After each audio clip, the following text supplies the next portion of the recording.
chamar agora o Dr. Pedro Luiz Fracaroli Pereira, é advogado, e ele vai falar um pouquinho para a gente sobre a cannabis medicinal, um olhar crítico e libertário. Obrigada.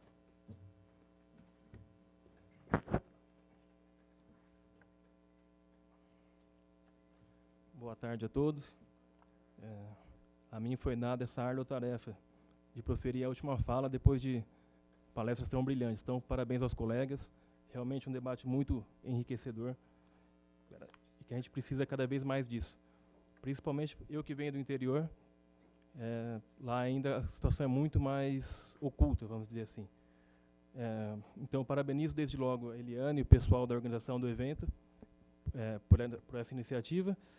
E também agradeço a doutora Eliane pelo convite, doutora Vivian, vereadora Soninha, a doutora Eliane, aliás, que fez muita falta ao nosso evento lá em Marília, porque o pessoal nos cobrou muito da abordagem pelo viés da psiquiatria. Para quem não sabe, lá em Marília aconteceu no último sábado, no dia 23, o primeiro seminário sobre cannabis medicinal do Centro-Oeste Paulista.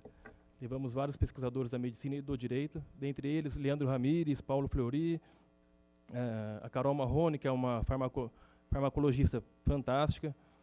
Levamos também o ex-desembargador Hamilton Bueno de Carvalho, que é um dos nomes mais humanos do Brasil em se tratando de direito. O Dr. Benedito Cerezo Pereira Filho, que eu tenho o privilégio de dizer que é meu tio, também é professor da UNB, ex-professor da USP. Enfim, foi um seminário muito bacana e que estimulou muitos e assustou alguns. Mas, enfim. É claro também que, embora não estejam presentes, eu tenho que agradecer e deixar uma homenagem registrada em nome das mães de Marília, as mães Cláudia e Nayara. Elas que confiaram a nós, eu, o doutor Estevão Marino, que é meu sócio, essa causa tão nobre. E quando eu tive contato com essas mães, eu me lembrei de imediato do Sermão na Montanha do Jesus Cristo, que ele diz que onde estiver seu tesouro, estará seu coração. E eu não tenho dúvida que o tesouro e o coração dessas mães estão na luta pela saúde de seus filhos. Então eu tenho a obrigação de deixar registrado aqui a luta delas pela saúde dos filhos. Bom, vamos lá. Como eu disse, a Cláudia é mãe do Matheus. O Matheus tem síndrome de West e a epilepsia refratária, de difícil controle. A Letícia sofre da síndrome 1P36 e também sofre da epilepsia de difícil controle. O Matheus chegou a ter 80 crises num dia, ou seja, mais de 3 por hora. Imagina o sufoco dele e desses pais. A Letícia chegou a ter 30 até 40, mas além das crises, ela tinha um sintoma de autofagia. Ela mordia intensamente os dedinhos, uma coisa assim apavorosa.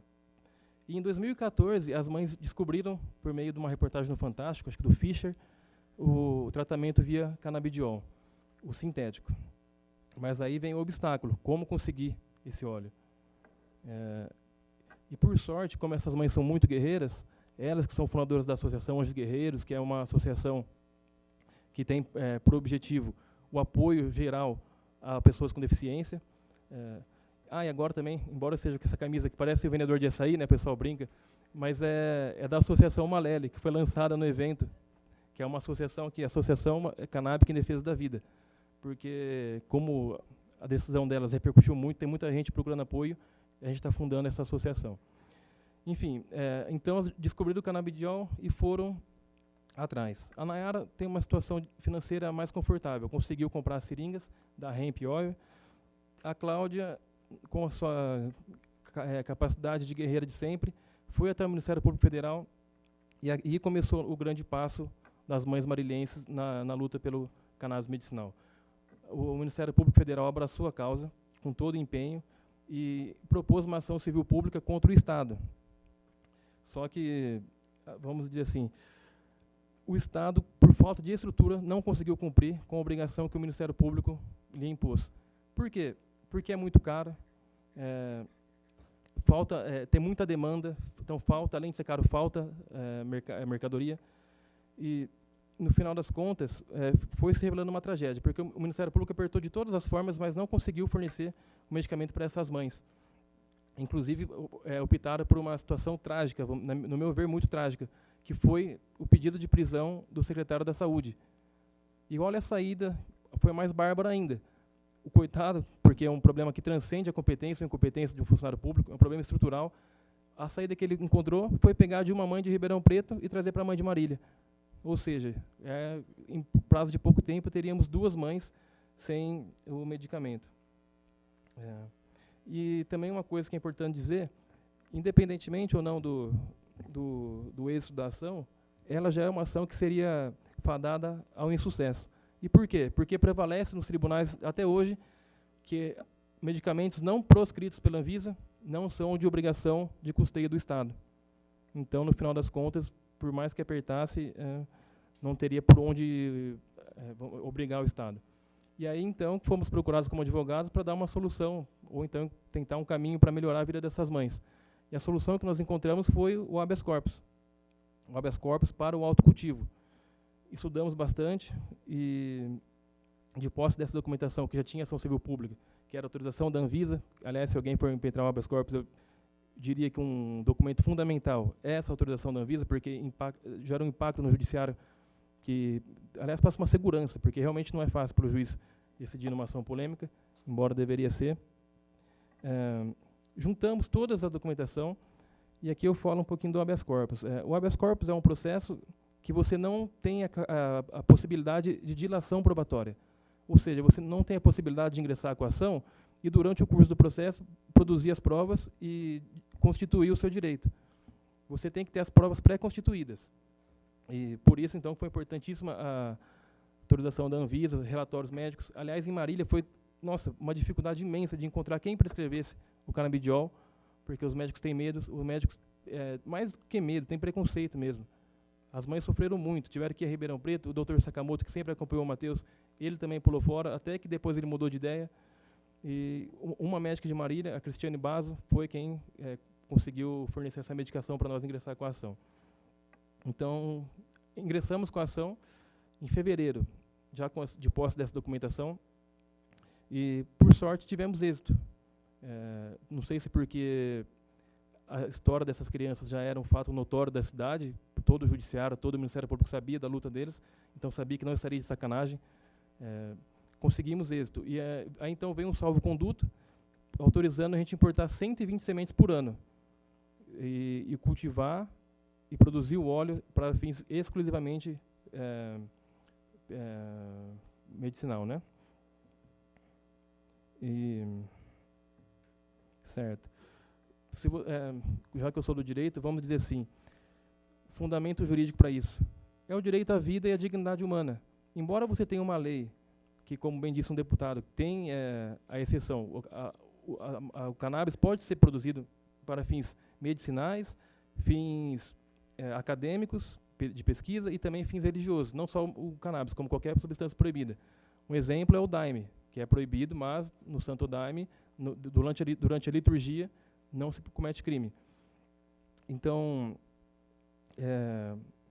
impetramos que esse habeas corpus com base no direito à vida e à dignidade, dizendo, juiz, excelência, embora essa conduta pode ser confundida com um crime, porque trata-se de uma substância proibida, ela não vai ser um crime, porque o destino dessa prática é medicinal, é exclusivamente medicinal.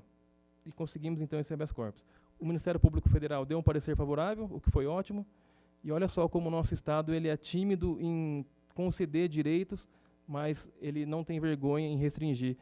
O próprio Código Penal prevê que quando uma ordem de habeas corpus é concedida de ofício, ou seja, com o consentimento do Ministério Público, não deveria haver recurso, porque a outra parte que deveria recorrer, a parte legítima, é o Ministério Público Federal. Se ele concordou, pronto, deveria arquivar o processo.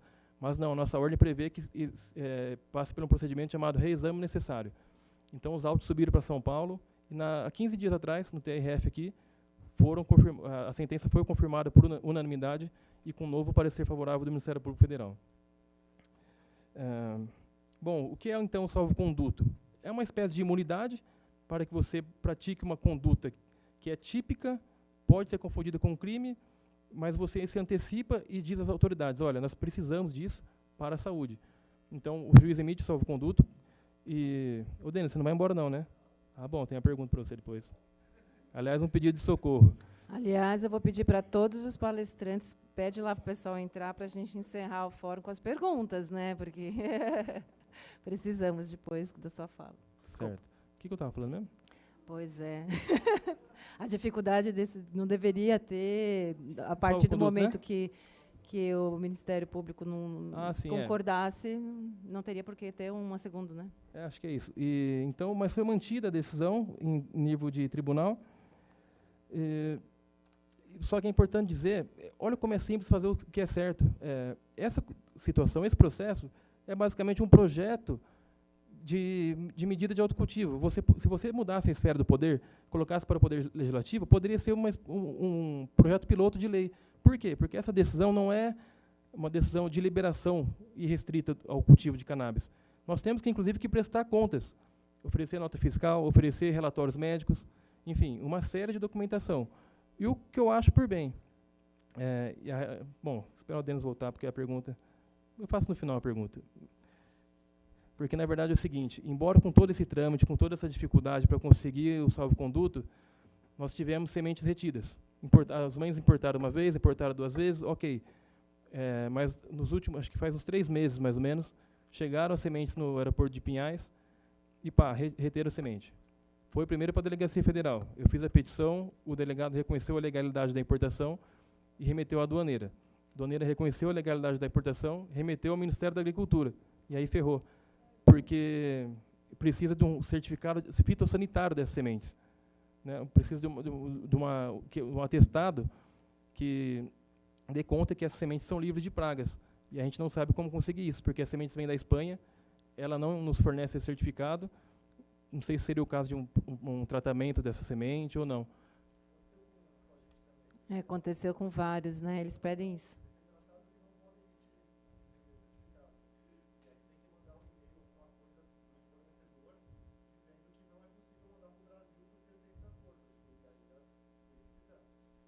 Tá, legal. Ou seja, não entra semente, que não tem...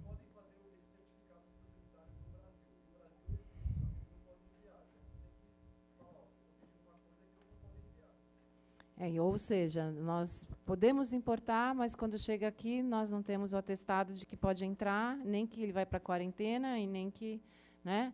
E aí, então, a gente vai plantar ilegal, né? Exatamente, mas uma solução a gente tem que encontrar. 5 minutos? Tá bom, vamos lá, caminhando para o final. Ainda falta a Michele. É verdade. Então, outro fundamento jurídico, que é o que mais pega, é a questão do indivíduo ser livre para gerir a própria vida. O direito penal, vamos lá, princípio informativo do direito penal. Um princípio fundamental é o princípio da lesividade, que diz só existe crime quando existe lesão a terceiro. No caso do uso, seja o uso de droga no geral, ou o uso de cannabis medicinal no particular, onde está o terceiro? Não tem essa ameaça a um direito de terceiro, é uma questão estritamente unipessoal, particular. Portanto, não deve incidir o direito penal a essa questão. Alguém disse aqui, não lembro quem, que antigamente assim, século XVIII, XIX, a cannabis já tinha uma função medicinal. Isso é verdade. O direito penal da guerra às drogas tem uma data de nascimento bastante certa, que foi a política do Reagan e do Nixon nos Estados Unidos. Aí eu indico para vocês a 13ª Emenda, que é um seriado da Netflix fantástico, que trata da questão da guerra às drogas, e ver como eles criam estigmas, como eles criminalizam condutas para invadir outros países, principalmente da América Latina, com o seu ideal imperialista. A 13ª Emenda. A 13ª Emenda dos Estados Unidos foi uma emenda constitucional que, olha que gentil, quando foi abolida a escravidão, colocaram uma ressalva. Todo negro é livre, exceto quem praticar crime. Soltaram os negros, sem estrutura nenhuma. O que os negros foram fazer? Ficar de boa, preso por vadiagem, volta a ser escravo. Olha só que gentileza, que princípio de justiça. E aí veio também a questão das drogas, como eles associam as drogas aos negros, enfim. É um documentário histórico maravilhoso, recomendo fortemente. Outra coisa, em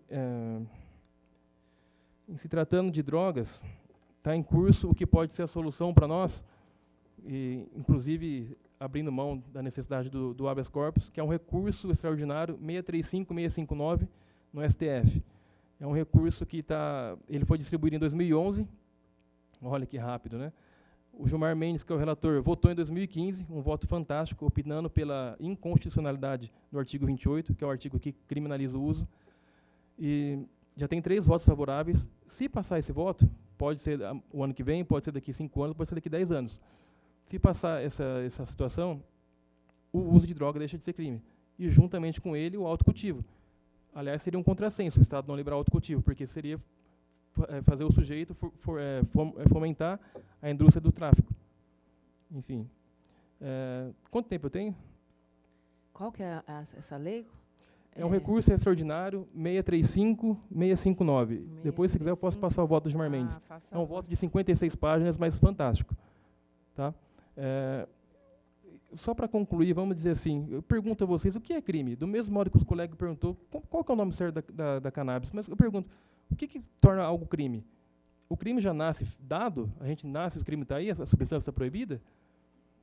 Para responder essa pergunta, eu trago a vocês 3 paradigmas, trago bem brevemente para respeitar o tempo, 3 paradigmas da criminologia que visam dar conta disso. Primeiro paradigma, e da modernidade para cá, tá, gente? Vamos esquecer a antiguidade. Primeiro paradigma é do Estado contratualista, em que coloca-se a pena e o crime como um direito do Estado soberano. Então, parte da ideia de que entre nós temos um contrato fictício de que o Estado, a partir das leis, vai pacificar a sociedade, e aquele que violar a lei dá ao Estado o direito de puni-lo. Isso já não está mais em uso pela criminologia. Vem, então, o paradigma da pena-dever, que, infelizmente, nós estamos nesse, que é até pior que o primeiro, que é fundado na moral kantiana e que diz que se pune por uma razão moral, por um imperativo moral. O ser humano, após o iluminismo, ele é um ser racional, logo ele tem condições de mensurar as suas condutas. E se ele viola, moralmente, ele sabe que moralmente vai ser punido. Isso é ridículo. O paradigma que nos interessa, que a gente luta para que seja o que anime os juristas, é o paradigma da pena e do crime como um ato de poder, no sentido de que todo crime é um ato de poder, é uma opção legislativa. E, nesse sentido, eu trago até um exemplo que o Hamilton trouxe lá em Marília. Imagine o sujeito no Uruguai, que a maconha é permitida, e lá tem o Chuí, com Y é Uruguai, o Chuí com I é Brasil. O sujeito acende um baseado no Chuí com Y, está dentro da lei. Passa para o Brasil, está cometendo crime. Qual que é a lógica disso, sabe? Então, é um ato de poder.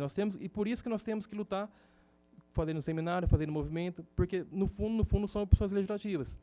E somente o esclarecimento para vencer essa questão. E uma mensagem final, já terminando, tempo esgotado. Eu acho que a nossa luta, a verdadeira luta, é pelo autocultivo. Porque a cannabis, você consegue hoje. Quem tem dinheiro importa. Ou então você consegue pela Abrace, como foi citado aqui. Enfim, tem várias formas de conseguir. O que tem de revolucionário, de emancipatório, na minha opinião, é a questão do autocultivo. Porque você passa a valorizar uma garantia fundamental sua de agir como você pode, como você quer, e se responsabiliza pelos seus atos, e também porque você foge da indústria farmacêutica. Então, o que tem de revolucionário é o autocultivo. Gente, desculpa pela ultrapassar o tempo e muito obrigado. Muito obrigado. A gente vai querer mais vezes conversar com o Pedro, depois, se puder dar para a gente, né, esse material. Tá. As pessoas estão perguntando o que a gente vai fazer com o material, a gente vai poder disponibilizar no futuro dentro da plataforma do site, né? Porque o assunto é muito interessante e o tema que está sendo gravado também, então vai ser disponível, a Soninha, no site.